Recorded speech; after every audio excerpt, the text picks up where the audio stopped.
హైదరాబాద్ లో జరగబోయే మనీ మంత్ర money manifestation classes కి ఇప్పుడే కాల్ చేసి రిజిస్టర్ అవ్వండి.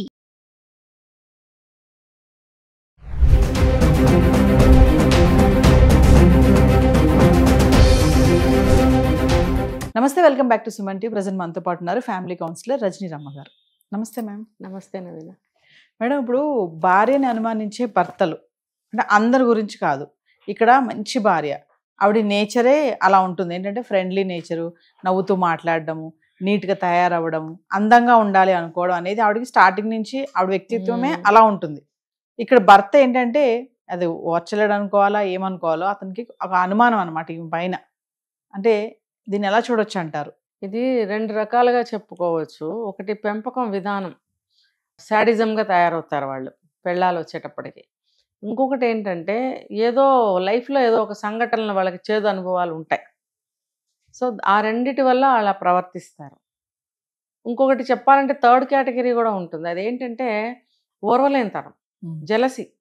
భార్య అంటే అసూయపడే భర్తలు ఉన్నారు తెలుసా. అమ్మో ఇంత అందంగా ఉంది, దీనికి అందంగా ఉందని పొగరు, గర్వం, ఇలాంటివన్నీ వాళ్ళకి వాళ్ళు అనేసుకుంటూ ఉంటారు. ఇంకోటి ఏంటంటే ఇప్పుడు ఒక వ్యక్తిత్వంగా జీవిస్తున్నారు భార్యలు అని అంటే చాలామంది 90% మగాళ్ళకి నచ్చకపోవచ్చు. ఏంటి ప్రతిది నన్ను అడగదేంటి ఎర్రిమొహం వేసుకుని, ఇదేంటి అదేంటి, ఇది ఎలా ఉంటుంది అది ఎలా ఉంటుంది, అంటే నాకేం తెలీదు అన్నట్టుగా అడగాలని చూస్తారు ప్రతిదీ. ఇంకా ప్రతి ఒక్కటి కూడా అవసరాలకి కూడా డిపెండ్ అవ్వాలని చూస్తారు. ఇప్పుడు భార్య జాబు చేస్తుంది అనుకోండి, చేస్తుంటే కూడా అసూయగానే ఉంటుంది కొంతమందికి. మరి ఆమె చేయలేదనుకోండి, డబ్బు రాదుగా, చచ్చినట్టు నోరు మూసుకుంటారు. లోపల మాత్రం మండుతూనే ఉంటుంది ఎప్పుడూ కూడా. జాబ్ చేయలేదనుకోండి ఆ భార్య, ఇంకా ఎప్పుడూ కూడా ప్రతిదానికి తనని అడగాలి, తన మీద ఆధారపడి ఉండాలి. అడిగిన ప్రతిసారి ఆవిడ చేత్కరిస్తూ, అవమానిస్తూ, తిడుతూ, ఇప్పుడు కాదు అప్పుడు కాదు అని అంటూ ఉంటే అహం చల్లారుతూ ఉంటుంది, అహం సాటిస్ఫై అవుతూ ఉంటుంది. ఇది ఒక థర్డ్ కేటగిరీ. ఇది అసూయతో కూడిందనమాట. భార్య అన్నీ తెలిసి ఉండకూడదు. చాలామంది ఒక డైలాగ్ అంటారు, అన్నీ తెలిసిన పెళ్ళాన్ని చేసుకోకూడదురా అని. అవును, డైరెక్ట్గా భార్యతో అంటారు, నిన్ను చదువుకున్న దాన్ని చేసుకుని తప్పు చేశాను, లేకపోతే తెలివిగల దాన్ని చేసుకుని తప్పు చేశాను, అన్నీ తెలిసిన దాన్ని చేసుకుని తప్పు చేశాను, ఏమీ తెలియని దాన్ని చేసుకుంటే సుఖపడేవాడిని అనే డైలాగులు వినపడుతూ ఉంటాయి చాలా చోట్ల. కాబట్టి ఈ 3 కేటగిరీస్ ఉంటారు. ఫస్ట్ దానికి వస్తే, చిన్నప్పుడు వాళ్ళ ఇళ్ళల్లో పెంపకాలు అలా ఉంటాయి. ఆడవాళ్ళని ఇంట్లో దేనికి నోరు ఇప్పనివ్వకుండా, లోపల దాక్కోపెట్టి, మంచిగా తయారవకుండా, పని పాటలు చేసుకునే విధంగా వాళ్ళ ఇళ్లలో అలవాట్లు ఉంటాయి. మగవాళ్లే అలా పెట్టేసి ఉంచుతారు ఆడవాళ్ళని. ఇంకొకటి ఏంటంటే వాళ్ళు బాగానే ఉండి కూడా వచ్చే భార్యని ఇలా తొక్కిపెట్టి ఉంచాలరా, ఇలాగా స్వతంత్రం ఇవ్వకూడదు, ఏ విషయంలో తీసుకున్నా 4 మాటలు ఎక్కువ మాట్లాడకూడదు, ఒక సలహా ఇవ్వకూడదు, ఒక చేతిలో డబ్బు పెట్టుకోకూడదు, తర్వాత తనకై తానుగా అన్ని తెచ్చుకోకూడదు, వెళ్ళి షాపింగ్లు చేయకూడదు, లేకపోతే ఎక్కువ సినిమాలకు తీసుకెళ్ళడము, షాపింగ్లకు తీసుకెళ్ళడం, ఇలాంటివి అలవాటు చేయరు. కొడుకులకి చెయ్యొద్దని నేర్పిస్తారు పెళ్ళయిన తర్వాత. పెళ్ళికి ముందు నుంచే నేర్పుతారు, పెళ్ళయిన తర్వాత కూడా నేర్పుతూ ఉండబట్టే చాలా కాపురాలు ఇవాళ రోజున కూలుతున్నాయి, కూలిపోయాయి కూడా, నెక్స్ట్ కూడా కూలుతాయి. అలాంటి కుటుంబాలు ఉన్నాయి. ఇంకొకటి ఏంటంటే ఏవో ఒక సంఘటనలు జరుగుతాయి వాళ్ళ లైఫ్లో. జరిగినప్పుడు ఒక ఫోబియా లాగా తయారవుతుంది వాళ్ళకి. ఇంకా పెళ్ళాన్ని తయారైతే చాలు అవే గుర్తుకొస్తుంటాయి వాళ్ళకి. గుర్తుకొచ్చి ఇప్పుడు అవసరమా ఇలా తయారవడం, నువ్వు ఎక్కడికి వెళ్తున్నావు, నువ్వు నీకోసం ఎవరు వస్తున్నారు అనే మాటలు స్టార్ట్ అయినప్పుడు మనలాంటి వాళ్ళం ఏమనుకుంటామంటే అనుమానం అంటాం. ఖచ్చితంగా ఆ భార్య ఏమనుకుంటుందంటే నన్ను అనుమానిస్తున్నాడు. ఇంకోటి, మంచి భార్య ఒక పద్ధతిలో పెరిగిన అమ్మాయి చక్కగా నీట్గా అందంగా ఎప్పుడూ కూడా ఉండాలని కోరుకుంటుంది. అంటే నీట్గా ఉంటే ఆటోమేటిక్గా అందంగా కనిపిస్తాం. అంటే ఏంటి, పిచ్చి పిచ్చిగా ఎలా పడితే అలా తలదూకోకుండా, స్నానం సరిగ్గా చేయకుండా, కొంతమంది 2 రోజులకోసారి స్నానం చేస్తారు. చక్కగా మార్నింగ్ స్నానం చేసి నీట్గా తలదూకుని మంచి బట్టలు వేసుకుని పూజ చేసుకుని ఇంట్లో ఉండడమా, ఇంట్లో పనులు చూసుకోవడమా, లేకపోతే ఆఫీస్కి వెళ్ళి ఉద్యోగం చేసుకోవడమా అనే వాళ్ళ దైనందిన కార్యక్రమాల్లో పడతారు వాళ్ళు. మార్నింగ్ టు ఈవినింగ్ వరకు అటైర్ అనేది నీట్గా ఉండాలని కొంతమంది నమ్ముతారు, దాన్ని ఫాలో కూడా చేస్తారు. అసలు అది కరెక్ట్ కూడా. ఎందుకంటే ఇంటిని చూసి ఇల్లాలని చూడు, ఇల్లాలని చూసి ఇంటి చూడు, అలాంటి మన సామెతలు కూడా ఉన్నాయి. ఏంటంటే అలాంటి మనిషి ఇంటిని కూడా అలాగే పెడుతుంది. బయట ఊడ్చి ముగ్గేసిన విధానము, లేకపోతే పనిమ్మాయి ఉంటే కూడా పనిమ్మాయి వేసిన ముగ్గులో కూడా ఇంటి ఇల్లాలి నేర్పరితనమే కనిపిస్తుంది. పని మనిషి ఏదో ఒకటి వేసి వెళ్ళిపోతుంది. అమ్మ నువ్వు ముగ్గేయాలని మనం మాట్లాడుకుంటాం, ఆమె ఏదో ఒకటి వేసి వెళ్ళిపోతుంది. కానీ తను కోరుకున్నట్టుగా ఆ అమ్మాయితో ముగ్గు వేయించగలిగితే తనకెంతో సంతోషంగా ఉంటుంది. కాబట్టి అమ్మ అట్లా కాదు, ఇలాంటి ముగ్గేయమ్మా అంటుంది, వేస్తుంది. సో పాతకాలంలో ఇంటి ఇల్లాళ్ళే పొద్దున్నే కళ్ళాపులు చల్లి ముగ్గులు వేసేవారు. సో ఆ బయట నుంచి ఇల్లు చూసి అప్పుడు ఇల్లాలని చూడు తెలిసిపోతుంది ఆవిడ ఎలా ఉంటుందో అనేది గుర్తించేవారు బయట దాన్ని బట్టి. ఇప్పుడు కూడా పని మనిషి వేసిన ముగ్గులో కూడా ఇంటి ఇల్లాలి నేర్పరితనమే కనిపిస్తుంది. కాబట్టి ఇప్పుడు కూడా ఇంటిని చూసి ఇల్లాలని చూడు అని ఇప్పుడు కూడా అనవచ్చు.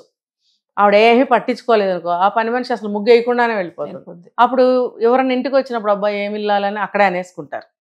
అదే పని మనిషి తన విధానంలో తను వేసుకుని పోయిందనుకో, ఇదేంటి ఇలా ముగ్గేసింది అనుకుంటారు. అది చక్క నీట్గా ఒక పద్ధతిగా ఒక స్పెసిఫిక్ ఒక ముగ్గు వేసారనుకో, అబ్బా ఆవిడ ఎంత పద్ధతి గల మనిషి అని అక్కడ గమనించేస్తారు.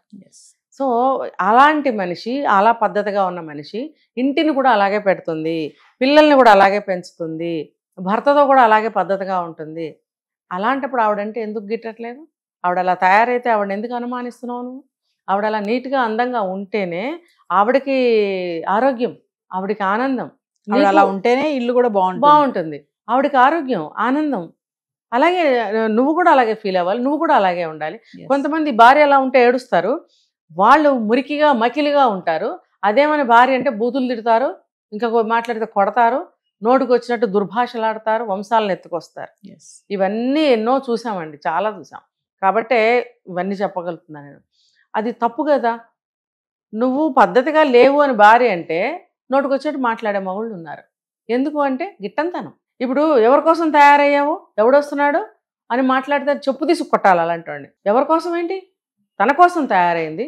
ఇప్పుడు ఏదో ఒక పాట ఉంది, తెల్ల చీర కట్టినా మల్లెపూలు పెట్టినా కళ్ళ కపట మెరుగని మనసు కోసం అని. మనసుకేం తెలీదు, తను ప్రశాంతంగా ఉండాలని కోరుకుంటుంది, చక్కగా వేడి నీళ్ళు స్నానం చేయాలనుకుంటుంది, చక్కగా తల దూకోవాలనుకుంటుంది, తన కోసం, మన మనసు కోసం. తన కోసం అంటే ఏంటి? తన మనసు కోసం. స్నానం చేస్తే ఆరోగ్యం, చక్కగా నీట్గా ఉంటాము, మంచిదే కదా ఇంటికి. చక్కగా ఒక దీపం పెట్టుకుంటాం, లేకపోతే దేవ ప్రార్థన చేస్తాం, అది ఇంటికి మంచిదే కదా, పాజిటివ్ వైబ్స్ వస్తాయి. ఇదంతా ఇంటి కోసమే కదా, తన స్వార్థం కూడా ఏం కాదు కదా. ఒక మంచి పెంపకంలో నుంచి వచ్చిన భార్యని ఇలా మాట్లాడితే అది మొత్తం పోతుంది. అది ఎవరికి నష్టం? ఎవరికి?